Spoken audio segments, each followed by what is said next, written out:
All right, I'm Pops. We're going to talk about Batman animated series, and this week is a story where Batman's faced with one of his toughest questions. Can one of the villains, the rogue gallery members, turn over a new leaf and lead a legit life and go straight? And there's a great twist, sort of dark sci-fi twist ending. It's one that we should definitely talk about right now. All right, there you go. House and Garden is the name of this one, written by the great Paul Dini, and it is a fun one that kind of ties in one of the comic books, the Batman animated adventures stories is later on, and we have sort of a Poison Ivy story, but it's not really done the same way you would think. It's inspired by a famous comic book story called Poison Tomorrow by Denny O'Neil, one of the great famous Batman creators and editors of the day. And the story kind of starts a little slow where we have this creature attack and then we don't really know what's going on. So again, what Batman animated series does so well is it teases you in the audience. You see these green arms and claws there, but you don't actually see the whole figure. There's the attack on the individual here, but you actually don't see it, and you end up just leading right into what is the actual evidence, what is actually going on, and we don't really know. We kind of get led. And this is, again, the mature storytelling that we get from Batman animated series for kids, and it really is quite tremendous.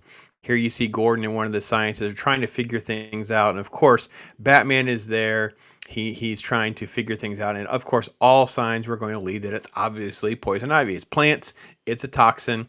And Batman, for some reason, this is kind of one of my plot point issues, is he would not have his finger on the pulse of what's going on with one of the keen villains and threats to Gotham City. Is she's actually gotten out of Arkham. She's been rehabilitated. She's gotten married. He had kids, so they're kind of like, step kids for her. And Batman's like, wait, what? And I'm like, how would he not kind of know that? So they basically pay a visit, and she is literally just playing house, and it's all legit. She's got like this professor that she's befriended, and they've kind of met, they've kind of fallen for each other. She came out of Arkham and felt like, I have purpose in my life. I can't have my own kid, so it seemed like a perfect relationship situation. And so the first half of the episode is really a very different challenge for Batman to figure out, like, do I think and believe this lady could really go legit? And it is very sincere. It is very emotional. I have to be honest. It sells very, very well that this is a thought that you in the audience should have, is what if Arkham could actually rehabilitate some of these villains and they could actually lead normal, healthy lives? Love the superheroes. They love Batman. They're like, hey, the Batmobile is out front. Can we see him? Can we get...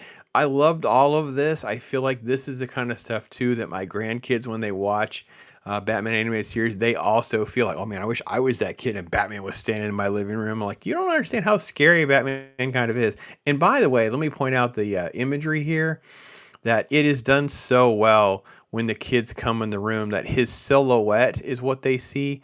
They see more of like his shadow and stuff, like the details kind of go away. This is something that they are unable to really capture in live action. And I think the costume design is part of the problem. They're always trying to armor him up, and instead he doesn't have sort of like the flexible ninja elements, and it kind of can easily disappear with the giant cape. And here is a truly magnificent sequence. Well, here we get a transition to Dick Grayson at college. He's got a little girl in his room. It is actually super sweet. There's all the type of flirtations that you would expect. Her name is Cindy, and Batman's going to call and say, listen, I need your help to investigate this professor or whatever. But you feel like there's a side of Dick Grayson, and being obviously a dude that all these girls would want to be with, right? Bruce Wayne is his ward, his benefactor. He's a great student. He's athletic. He's handsome. All the elements that the comic book captures greatly. Batman animated series is only kind of skirted around the edges, but this episode gives you a little tease and all of that. But it also makes a dark turn, because what happens next? Well, Dick is attacked, and we do get a little bit more details of what the creature looks like. It starts off very shadowy, and it's like a scratch. It's a moment before we have our, quote, commercial break, and we come back and we realize that, nope, it's a ransom situation as well. $5 million, Bruce Wayne, we're going to get your guy. Go to this place, do these things, and that's what he basically prepares to do. Well, unbeknownst to Bruce, is the creature is actually in the back seat, so he actually gets attacked here momentarily, and it is actually done again very, very well. He does. You don't really see all the details. It's kept very menacing, and he is struggling to figure out how to keep control of the vehicle. Now, Batman still doesn't believe it's not about Poison Ivy. He's still very skeptical. He actually follows her for a whole day, hiding out, tracking her down, following what's going on, where she's going to the market, taking those kids to school, all the different things that basically reveals that she's leading a very, very normal, generic, bland life that is obviously not what they think. But then suddenly the vines get Batman. So it's not what you think. Oh man, maybe she is Poison Ivy and things are afoot. Well, when we get the main reveal of the creature that's actually attacking everyone who's attacked Bruce Wayne, it is kind of a letdown. Definitely not what you expect. The animation and the design I thought was actually pretty bad. It's one of the key elements that holds this episode back for me. It's like, wait, this is not what you think it is, and it's really not a creature that's really that scary. Well, it doesn't take long for Batman and Robin to be on the case and be comparing some notes where they talk about he's followed them. They have these two sons, and he's like, "Wait, Carlyle, two sons, Chris and Kelly." And that's when Robin reveals that he knows this professor and knows there's actually girls. There's shenanigans afoot. They sneak over to the house and they're investigating when things kind of go even more sideways for them because, yeah, it is not what you think. It is actually much, much darker than you think. There's plastic decoys and stuff that's not really there. There's a secret lab that's happening because it's Poison Ivy and she's harvesting beans. It is a fascinating twist on the story, and it is quite creepy.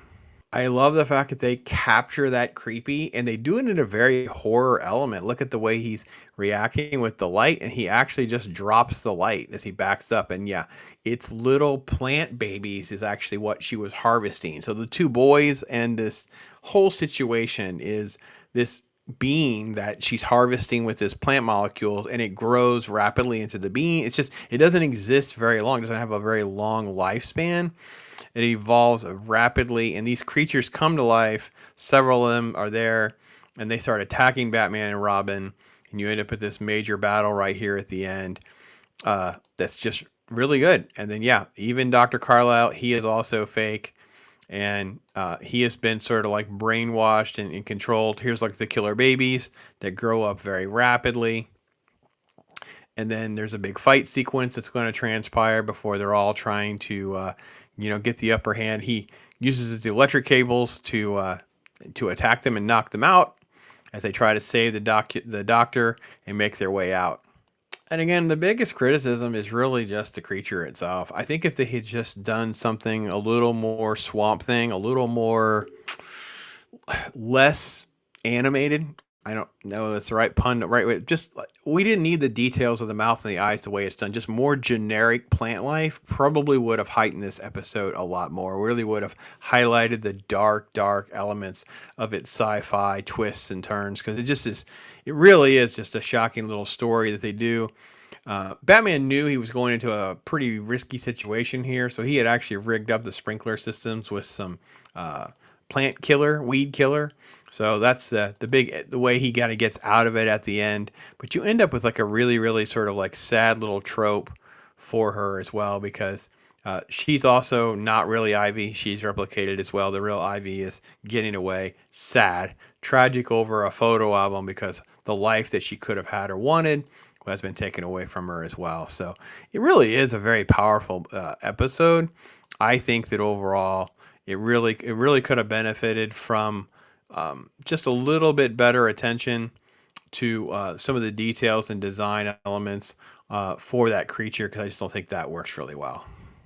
But overall, let's face it, the worst Batman animated series episodes are still much, much better than most shows. So always enjoy watching it. So love to hear from you guys about what you think about an episode like this. I think it really, really works really well to bring Poison Ivy kind of up to speed. Where's she at? And she's actually out into the wild. What's been going on? What is her desires, and how would she perceive with trying to get a normal life or not? So all of it was great. So that's my take on it. I'd love to hear from you guys. Hope you're having a great time out there. Love to hear from you. I am Pops.